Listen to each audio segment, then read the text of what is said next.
Exodus chapter 3. Meanwhile, Moses was shepherding the flock of his father-in-law Jethro, the priest of Midian. He led the flock to the far side of the wilderness and came to Horeb, the mountain of God. Then the angel of the Lord appeared to him in a flame of fire within a bush. As Moses looked, he saw that the bush was on fire, but was not consumed. So Moses thought, I must go over and look at this remarkable sight. Why isn't the bush burning up? When the Lord saw that he had gone over to look, God called out to him from the bush, Moses, Moses! Here I am, he answered. Do not come closer. He said, remove the sandals from your feet, for the place where you are standing is holy ground. Then he continued, I am the God of your father, the God of Abraham, the God of Isaac, and the God of Jacob. Moses hid his face because he was afraid to look at God.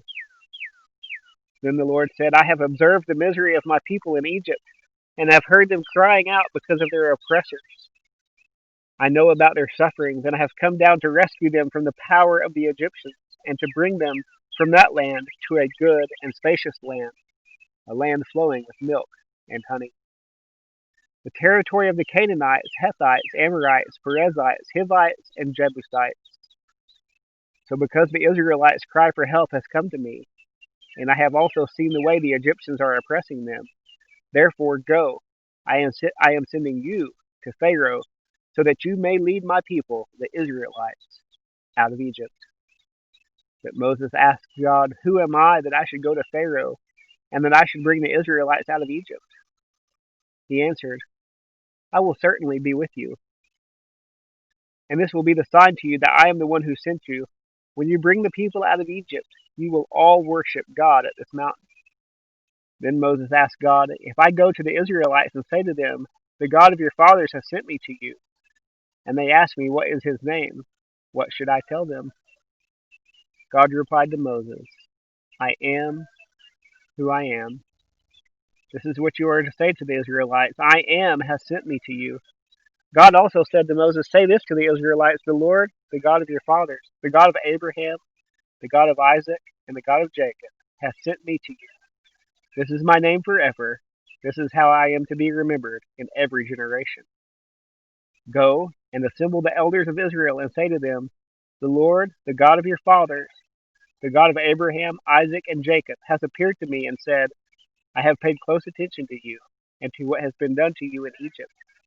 And I have promised you that I will bring you up from the misery of Egypt to the land of the Canaanites, Hittites, Amorites, Perizzites, Hivites, and Jebusites, a land flowing with milk and honey. They will listen to what you say. Then you, along with the elders of Israel, must go to the king of Egypt and say to him, the Lord, the God of the Hebrews, has met with us. Now please let us go on a three-day trip into the wilderness, so that we may sacrifice to the Lord our God. However, I know that the king of Egypt will not allow you to go, even under force from a strong hand. But when I stretch out my hand and strike Egypt with all my miracles that I will perform in it, after that he will let you go. And I will give these people such favor with the Egyptians that when you go, you will not go empty-handed. Each woman will ask her neighbor, and any woman staying in her house for silver and gold jewelry and clothing, and you will put them on your sons and daughters, so you will plunder the Egyptians.